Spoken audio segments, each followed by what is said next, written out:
Bien, vamos a continuar con el programa para que no se haga tarde, porque ya veo que están cansaditos. Y yo quiero agradecer al doctor Nacho Nájar, que es el coordinador del programa, porque me dio un espacio para poder hablar del factor masculino, porque normalmente no hablamos mucho de andropausia. No tengo ningún conflicto de interés.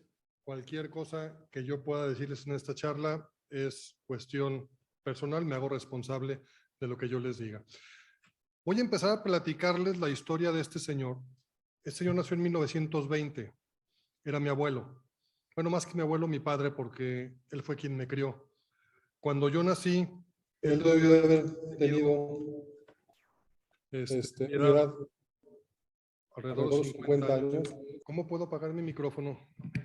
¿Ya? ¿Seguimos? Sale. Bien. Cuando él murió, yo tenía 25 años, apenas empezaba con la carrera de medicina.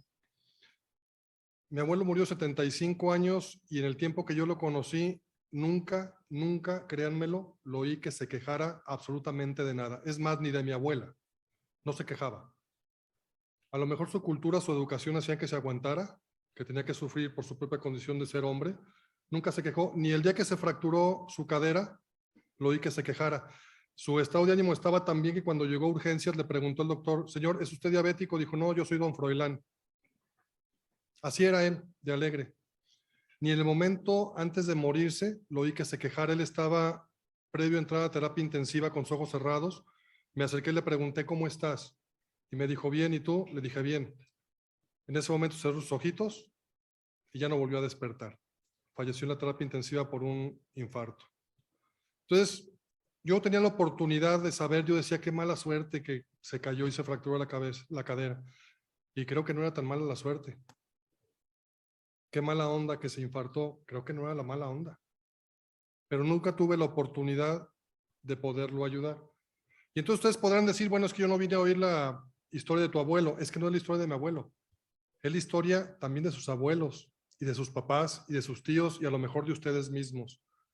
La manera de no quejarse, de sufrir, pero que nadie nos dé la oportunidad de poder mejorar nuestra calidad de vida. Entonces, yo normalmente empiezo estas presentaciones haciendo la pregunta de qué tanto sabemos sobre andropausia, porque si se dan ustedes cuenta es un tema que no ha sido investigado en diferentes tipos de ámbitos de clases y culturas contrastantes, mucho menos en la pluralidad latinoamericana. Hay sociedades internacionales en donde toman mucho en cuenta a la andropausia. Hay sociedades sudamericanas en donde son de menopausia y andropausia, pero aquí en México no tenemos ninguna sociedad de andropausia y los foros son muy reducidos para poder hablar de ese tema. ¿Y por qué debemos de saber de andropausia? Porque la andropausia es una realidad tanto médica como metabólica, cultural, social y personal. La andropausia sí existe. El término es incorrecto, ahorita lo vamos a revisar porque es incorrecto, pero la entidad clínica como tal sí existe, pero no les damos la oportunidad. A la mujer le tomamos el papanicolau, le hacemos la colposcopía, tomamos densitometría, le pedimos su mastografía, pedimos hormonas, le damos terapia de reemplazo hormonal y al hombre no le hacemos absolutamente nada. Hay estadísticas que nos confirman cómo la tasa de separación y divorcio entre hombres y mujeres sugiere una estrecha relación entre la etapa de la andropausia y menopausia y la desarticulación de las parejas. Si ustedes tuvieran oportunidad ya de revisar los datos del último censo del INEGI 2020, en donde nos decía que éramos alrededor de 126 millones de mexicanos, nos llama mucho la atención cómo el 22.1% de esta población corresponde a hombres y mujeres de entre 50 y más años de vida, que es el periodo crítico en que se presenta el climaterio menopausia en la mujer alrededor de los 48 años y la menopausia en el hombre alrededor de los 50 años. Y vean cómo la sobrevida es mayor para mujeres que para hombres. En aquellos tiempos, dice Sandoval a sus discípulos, decían que nos tocaban 7 mujeres por hombre. Vean las estadísticas, ya no alcanzamos ni siquiera de un hombre completo por cada mujer. Eso significa que algo estamos dejando de hacer. Eso nos da un total de alrededor de 27 millones y medio de hombres y mujeres mayores de 50 años. Pero vean también estas estadísticas, la cantidad de divorcios, cómo se ha disparado en los últimos 20 años. En 2020 estaban alrededor de los 50 miles de divorcios y para el año 2019, que es el dato que se tiene completo de ese año, ya estaban en 160. 2020 no cuenta porque era el tiempo que estaban realizando las encuestas del INEGI. Y vean otro dato muy curioso también, es que de los divorcios registrados en 2020, 30% de parejas estuvieron casadas por 20 años o más. Si se fijan ustedes, la edad en que se casa el mexicano son alrededor entre 20 a 30 años. Si duraron juntos alrededor de 20 años, es la etapa de los 50 años, y lo vemos también en esta gráfica, como el pico máximo de divorcios en nuestro país está alrededor de los 50 años de edad. La etapa crítica que les menciono, que no estamos atendiendo a nuestra población. Cuando fuimos a la escuela nos dijeron que el ser humano tiene que nacer, crecer, reproducirse y morir, pero se les olvidó decirnos que también tenemos que envejecer. Y es que es en esta etapa de la vida cuando empezamos a manifestar nuestros mayores problemas de salud en general, y no se diga los problemas sexuales, que son el detonante principal de los divorcios en nuestras parejas mexicanas. Entonces, en ese ciclo de vida, vamos satisfaciendo nuestras necesidades según la etapa en la que vivimos. Ustedes son muy jóvenes, van alrededor de entre la tercera y cuarta etapa. Yo ya estoy pasando casi de la quinta a la sexta, más o menos. Pero vamos a vivir también encasillados en nuestra función sexual. Vean cómo ese cambio drástico en la vida de la mujer tiene un detonante principal, que es la menopausia. El dejar de menstruar y dejar de sentirse joven o atractiva sexualmente. Y los hombres dependemos mucho de nuestra función eréctil. Según cómo funciona nuestra erección, es como nos vamos a comportar en todos los ámbitos de nuestra vida, en el trabajo, en la sociedad, en la escuela, etcétera, etcétera, con la familia. Así vivimos encasillados en la función sexual. Entonces, la climaterio y la andropausia fueron entidades clínicas que duraron relegadas por muchos años. Y todos y cada uno de los individuos tenían que afrontar y sufrir estos procesos por su propia condición de ser hombre o mujer, así como les decía que vivimos encasillados. Y tenían la necesidad de soportar de manera diferente todos los trastornos de salud, ya sean anatomofuncionales, neuroendocrinos, psicológicos, conductuales, sociales y sexuales. ¿Y por qué se da esto? ¿Por qué decimos que la andropausia es otro mundo? Porque realmente envejecemos y sufrimos de manera completamente diferente. Así vengan todas las sociedades del mundo a decirnos que hombres y mujeres somos iguales. No, señores, existe algo que se llama diferenciación sexual y que nos hace que tengamos diferente manera de envejecer y de sufrir. Es a lo que yo me refiero. Claro que tenemos la igualdad de derechos, eso es inobjetable, pero hombres y mujeres somos diferentes. Entonces, podemos encontrar en la literatura el término de andropausia, que les digo que no es un término correcto, ahorita lo vamos a revisar. O podemos encontrarlo como climaterio masculino, somatopausia, sarcopenia, viropausia, sexopausia, adrenopausia, todas las pausas que ustedes le quieran poner. Finalmente, los que más por cuestiones de tradición, de cultura han quedado, han sido el de andropausia o climaterio masculino. Sin embargo, si revisamos nosotros la terminología, andro significa hombre, pausa, una pausa, un cese. Sabemos que efectivamente la mujer tiene un cese de su menstruación y llega a la menopausia. Los hombres no tenemos ninguna pausa. Podemos seguir siendo sexualmente activos y reproductivos hasta más allá de los 80 años. Por eso el término andropausia es incorrecto, pero les digo, por cuestiones de cultura, tradición, en los textos lo pueden encontrar así. El otro término más frecuente es el de climaterio masculino. Climater significa escalón o cambio drástico. Sabemos que en la mujer hay un cambio de la vida reproductiva a la no reproductiva, pero ya les decía yo que los hombres seguimos siendo reproductivos hasta más allá de los 80 años, entonces no existe tampoco el climaterio en el varón. Por lo tanto, en la mujer está corroborado que existe una disfunción ovárica y en el hombre una deficiencia parcial de andrógenos que corresponden al envejecimiento masculino. Y esta definición nos la da la Sociedad Internacional para el Estudio del Adulto Mayor, que sería el término correcto, PADAM, pero les digo, por costumbre, por cultura, podemos seguirle llamando andropausia.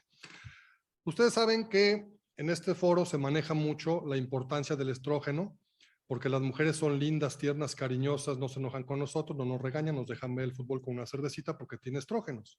Los hombres somos feos, necios, barbones, bigotones, rudos, peleoneros, porque tenemos testosterona. Eso es la parte que nos hace muy diferentes a los hombres y las mujeres. Pero esa testosterona, 95% que se produce a nivel del testículo, tiene una función muy baja. De ahí tiene que sufrir dos vías de conversión. Una 5-alfa reducción para poderse metabolizar y convertirse en fracción libre biológicamente más activa y más importante para nosotros los hombres, que es la suprarrenal. No es tan importante la testosterona testicular. Y la otra vía de conversión es una aromatización para que nos sirva como feedback, como retroalimentación negativa, y es lo que nos está frenando o estimulando la mayor producción de hormona testosterona.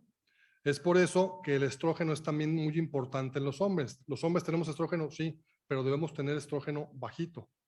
Y si nosotros tenemos sobrepeso, obesidad y importante cantidad de masa grasa, tenemos demasiada cantidad de estrógeno y eso en la retroalimentación me va a frenar el eje, causándome también que se me acelere ese hipogonadismo o se haga más notorio y más grave. Si revisamos el ciclo biológico de la testosterona, también tenemos cambios los hombres, porque dicen que las mujeres nada más tienen los cambios hormonales según su ciclo hormonal, según el día del periodo. Pueden estar contentas, tristes, enojadas, cachondas, muy cachondas, desesperadas, angustiadas, odian a todo mundo, creen que todo mundo las odia, quieren matar a todo mundo, amanecen creyendo que todo mundo las quiere matar y amanecen de buenas. Es el ciclo normal biológico de las hormonas en la mujer, pero los hombres también tenemos cambios, no tan importantes y marcados, pero si se fijan ustedes en la línea azul, la testosterona es más baja durante el día y tiende a ser una elevación fisiológica normal a partir de alrededor de las 10 de la noche. Por eso los hombres somos sexualmente más activos y respondemos mejor durante la noche o primeras horas de la mañana cuando la prolactina baja, testosterona sube y vienen las erecciones espontáneas matutinas. Y recuerden ustedes que para abordar las disfunciones sexuales, principalmente la disfunción eréctil, la primera pregunta que tenemos que hacer es, ¿tiene usted erecciones espontáneas matutinas? Si el paciente me dice que sí, su problema es sencillo. Si me dice que no y de tiempo atrás, entonces tenemos que hacer un abordaje mucho más explícito en ese sentido. Y según cómo vamos envejeciendo, alrededor de los 50 años, hay un aplanamiento de esa curva de la testosterona en donde se mantiene más baja y por lo tanto la respuesta sexual también disminuye. Entonces las mujeres cuando están en sus periodos fértiles las sometemos a procesos, a protocolos de reproducción, les decimos, hija, ponte linda, tierna, cariñosa, pero después de las 10 de la noche, no le hables a tu marido a las 3 de la tarde, porque aparte de que está ocupado, no puede, no quiere. Y es el ciclo biológico de la testosterona. Y también dependemos mucho de la testosterona para tener una buena respuesta sexual. De las otras funciones principales que tiene la testosterona, que son muchísimas, pero no me voy a entretener mucho en esto, en el cerebro nos sirve para el líbido, el estado de ánimo, la capacidad de concentración, en el músculo para el volumen, la fuerza y resistencia, a nivel del hueso para el crecimiento y desarrollo lineal, cierre de epífisis y la función osteoprotectora, que es muy importante al igual que el estrógeno en la mujer, en la médula ósea para la estimulación de células madre, la hematopoiesis y la respuesta inmune, a nivel del tejido sinovial para modulación de esa respuesta inmune, la capacidad motriz y la flexibilidad articular, en la piel para el crecimiento capilar, producción sebácea y la calvicie. Por eso muchos médicos dan tratamientos con inhibidores de la 5-alfa reductasa para favorecer la salida del cabello. En el hígado para síntesis de proteínas, en el riñón para la estimulación de eritropoyetina, y los órganos sexuales para la capacidad reproductiva a través de la espermatogénesis y la respuesta y potencia sexual de los varones. En resumen, esto es lo más importante de la biología de la testosterona en el varón. Si revisamos la fisiopatología en la mujer, vamos a ver, ya mencionamos que hay una disfunción ovárica alrededor de los 45, 48 años, y en donde el diagnóstico lo hacemos con la famosa regla de los 30, FSH arriba de 30 y estradiol abajo de 30, me confirman el diagnóstico. En los hombres es diferente, porque en la andropausia, la disminución de testosterona va únicamente de 0.5 a 1.6% por cada año de vida del varón. Es lo que les digo, que los hombres seguimos siendo sexualmente activos y potencialmente reproductivos hasta más allá de los 80 años. Si vemos esta tablita, vamos a ver cómo los varones de entre 20 a 40 años han perdido únicamente el 1% de su testosterona. Hombres de 40 a 60 años pierden únicamente el 7% y alrededor de entre 60 a 80 años se pierde únicamente 35% de la testosterona, hablando de manera fisiológica, porque acuérdense que hay factores que pueden confundirnos con una andropausia, un hipogonadismo secundario, por ejemplo, a una hiperprolactinemia, a un hipotiroidismo, a medicamentos, etcétera. Esto responde a que según va envejeciendo el varón, van disminuyendo la cantidad y calidad de pulsos de GnRH, que obviamente deben de estimular a la LH. Esa producción de LH actúa en la célula de Leydig y la célula de Leydig produce testosterona. Si disminuyen los pulsos de GnRH, disminuye la LH y disminuye la cantidad y funcionalidad de las células, por consiguiente tenemos disminución de la testosterona. pero también nos disminuyen otras hormonas.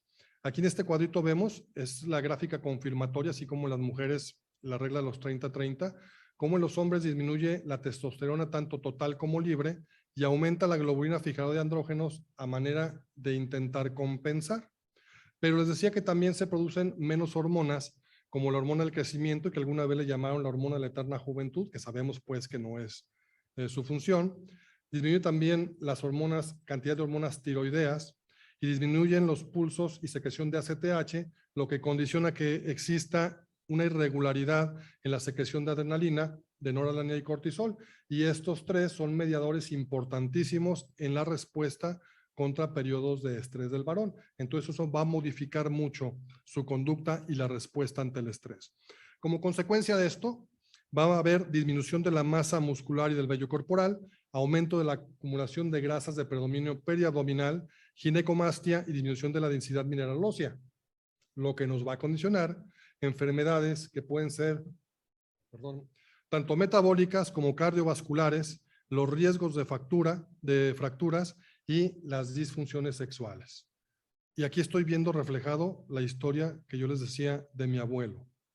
En el estado de ánimo están irritables con desasosiego, tendencia a la depresión, hay alteraciones en la convivencia y alteración en la adaptación a la pareja, pero generalmente tienen problemas en el medio ambiente en todas sus categorías, en su familia, en su trabajo, en su sociedad. En las funciones mentales vamos a encontrar pacientes con fatiga mental o inhabilidad para concentrarse, tienen somnolencia o cansancio, se quedan dormidos inmediatamente después de comer o de cenar, disminuye la atención y la memoria, están desmotivados, ansiosos y aparte deprimidos. Y entonces empieza la agresión por parte de la esposa. A nivel musculoesquelético, tienen dolores musculares sin articulaciones, disminuye la flexibilidad, masa y tono fuerza muscular, disminuye la energía física, hay dolor cervical y lumbar, contracturas musculares y desarrollan osteoporosis. Y osteoporosis la pongo en rojo porque también los hombres tenemos el riesgo de sufrir osteoporosis.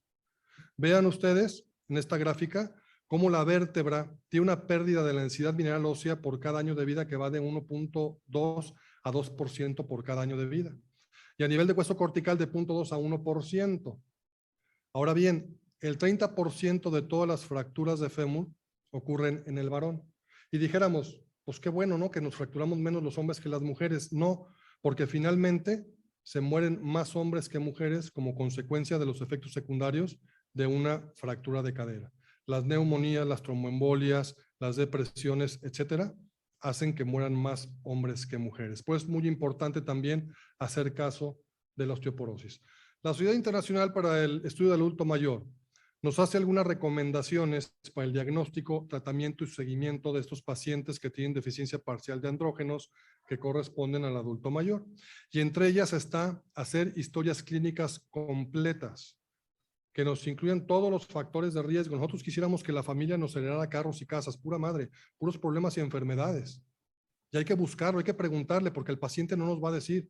Ustedes le van a preguntar a su paciente si hay algún enfermo en su familia, alguien que tenga cáncer, diabetes, hipertensión, y van a decir que no. Y toda la familia materna eran diabéticos, hipertensos, se murieron de infarto. Hay que levantarnos del escritorio y revisar a nuestros pacientes. Si no revisamos, no vamos a encontrar. Y hay muchas consultas todavía que desgraciadamente no se levantan a revisar a pacientes.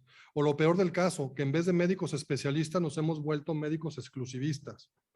Cuando el paciente llega y yo lo veo por alguna causa y me dice, doctor, es que fíjese que ayer me empezó un dolor de garganta. Señor, yo no soy otorrino, vaya con el otorrino que lo revise. No, yo primero que especialista soy médico general. Y mi exploración física, mi historia clínica debe de ser guiada a encontrar cualquier alteración importante en su calidad de vida. Ejemplo, hemos visto muchos pacientes con infertilidad masculina que la amigdalitis crónica de repetición genera un efecto inmunológico que no permite que podamos mejorar. Los pacientes los mandamos con el especialista a que los opere y la fertilidad, si no se recupera al 100%, sí mejora mucho para poder someterlos a reproducción asistida. Tenemos que hacer test específicos. Yo les sugiero, si tienen oportunidad de buscar, hay un test que se llama test de San Luis. Son 10 preguntas muy sencillas y contesta sí a la 1 y a la 7, que es si ha disminuido el apetito sexual y la fuerza física nos orienta, no confirma, pero nos orienta que el paciente probablemente pueda tener un hipogonadismo. Hay que tomar los exámenes de gabinete, los más básicos que ustedes saben, la biometría que es importante, ver si tiene anemias, leucemias, si no tiene policitemia para poderle dar una terapia de reemplazo hormonal, hay procesos inflamatorios, infecciosos, parasitarios, alérgicos, etcétera.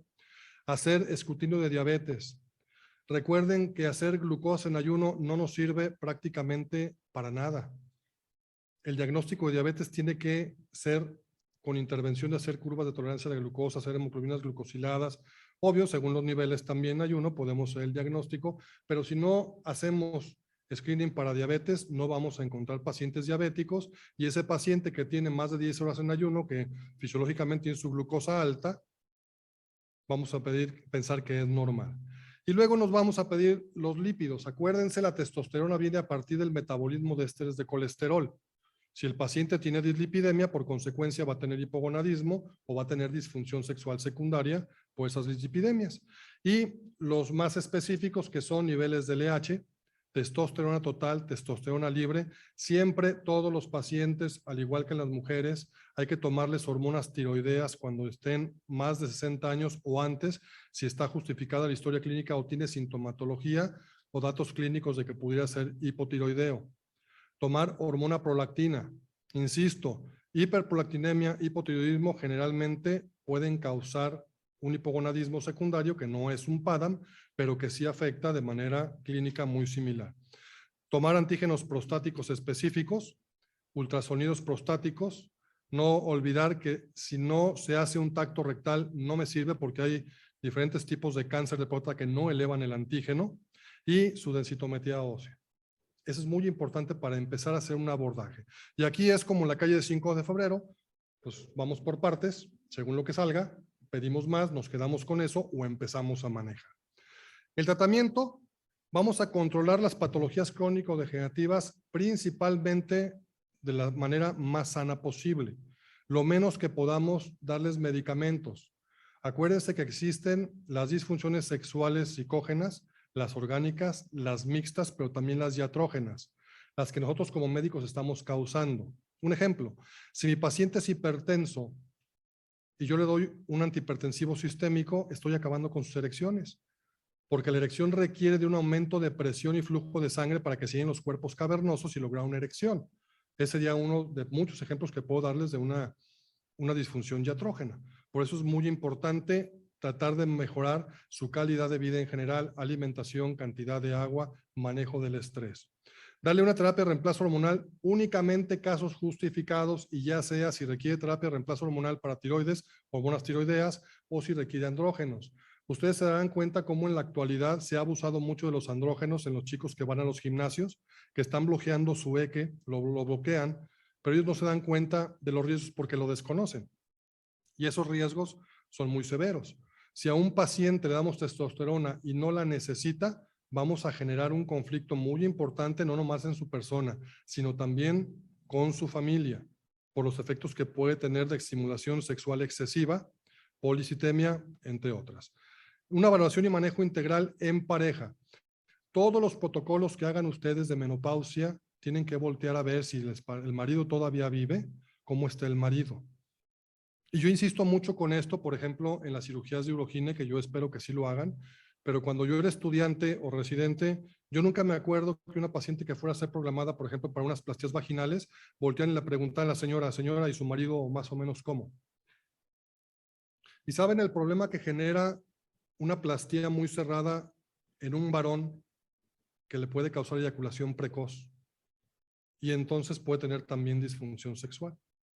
Por eso hay que preguntar cómo está el marido. Imagínense ustedes que le dan terapia de reemplazo a la señora y le dan tibolona, o como decía el doctor Rafael, alguno de los andrógenos disponibles, y la ponen bien linda, tierna, cariñosa y bien cachonda. Y no le preguntan cómo está su marido, y el marido tiene algún tipo de disfunción sexual. ¿En qué va a acabar esa pareja? O por el contrario, si yo le doy testosterona a un paciente con andropausia y no pregunto cómo está su esposa, el paciente va a estar con su libido muy elevada, mientras que la señora con su atrofia urogenital, con su depresión, su ansiedad, no quiere tener actividad sexual, entonces el marido va a empezar a corretear a la señora de la tienda o a la secretaria o la compañera. Si se fijan la trascendencia de esto, porque es importante que todos los protocolos lo hagamos en pareja. Y cuando hagamos el seguimiento, esos seguimientos tienen que ser cuando menos cada 6 a 12 meses, niveles de hemoglobina es muy importante. Acuérdense que puede haber policitemia porque se estimula la eritropoiesis. Si además el paciente es fumador, entonces es un factor de riesgo que yo inicialmente no le daba testosterona. Es nada más por ponerles un ejemplo. Hay que ver cómo está su función hepática, cómo están sus niveles de hormonas tiroideas para saber si aumentamos, disminuimos o mantenemos la misma dosis o agregamos además de hormonas tiroideas un poquito de andrógenos para ayudarlo. Pero según la respuesta que vaya teniendo es como lo voy a manejar. Es difícil manejar los niveles séricos de testosterona porque generalmente las dosis que aplicamos son suprafisiológicas y es muy difícil manejarlo. Entonces, por eso tratamos de hacerlo siguiendo la curva biológica que les mostré hace rato. Y promover las campañas de prevención, detección oportuna de enfermedades de alto riesgo. ¿Por qué les pongo yo esto en rojo? Como yo les platicaba hace ratito, hacemos todo por las mujeres. Hay campañas para detección oportuna de cáncer de uterino, claro, hay campañas también para la detección oportuna de cáncer de próstata, pero los pacientes no van. ¿Y por qué no van? Primero, porque desconocen que existen las campañas. Segundo, porque no se les favorece la facilidad para entrar a una consulta. Tercero, las cuestiones culturales no dejan que el hombre vaya y que le hagan su tacto rectal. Son las limitantes que tenemos para poderlos valorar. Tenemos campañas para detección de cáncer de mama en las mujeres. Mandamos a hacer su mastografía con ultrasonido y la revisamos. Y a los hombres no le estamos detectando cáncer de mama. Claro que también tenemos riesgo y tenemos cáncer de mama. A lo mejor porque es menos la cantidad y la frecuencia, no se hacen las campañas como tal. Pero vean esto, osteoporosis. No estamos detectando osteoporosis en los varones. Se nos están fracturando nuestros varones sin haberles hecho nada. Hace algún tiempo, en la clínica de andrología tuvimos la oportunidad de publicar este artículo que dice la osteoporosis en el hombre es un tema poco estudiado. A casi 10 años de que publicamos este estudio, seguimos igual. Son 9 densitometrías de mujeres por una sola densitometría en un hombre. Entonces nos estamos quedando cortos en el diagnóstico oportuno y tratar de darles una mejor calidad de vida. Y los foros que tenemos. Ustedes, como les comentaba hace ratito, van a ver cómo hay sociedades de andropausia en Europa o en Sudamérica. Aquí en México no hay ninguna sociedad como tal que se aborde los temas de andropausia y los foros como este apenas si nos toca como una plática de entre 30 pláticas.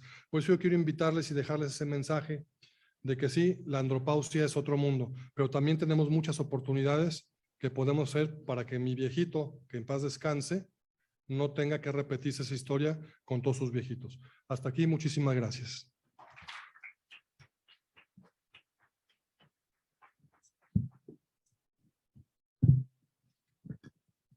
Agradecemos al doctor Gabriel esta oportunidad de despejar tantos mitos sobre el varón. Gabriel, un reconocimiento por parte de la sociedad y para que lo disfrutes. Muchísimas gracias. Te dejo, Roberto. Muchas gracias.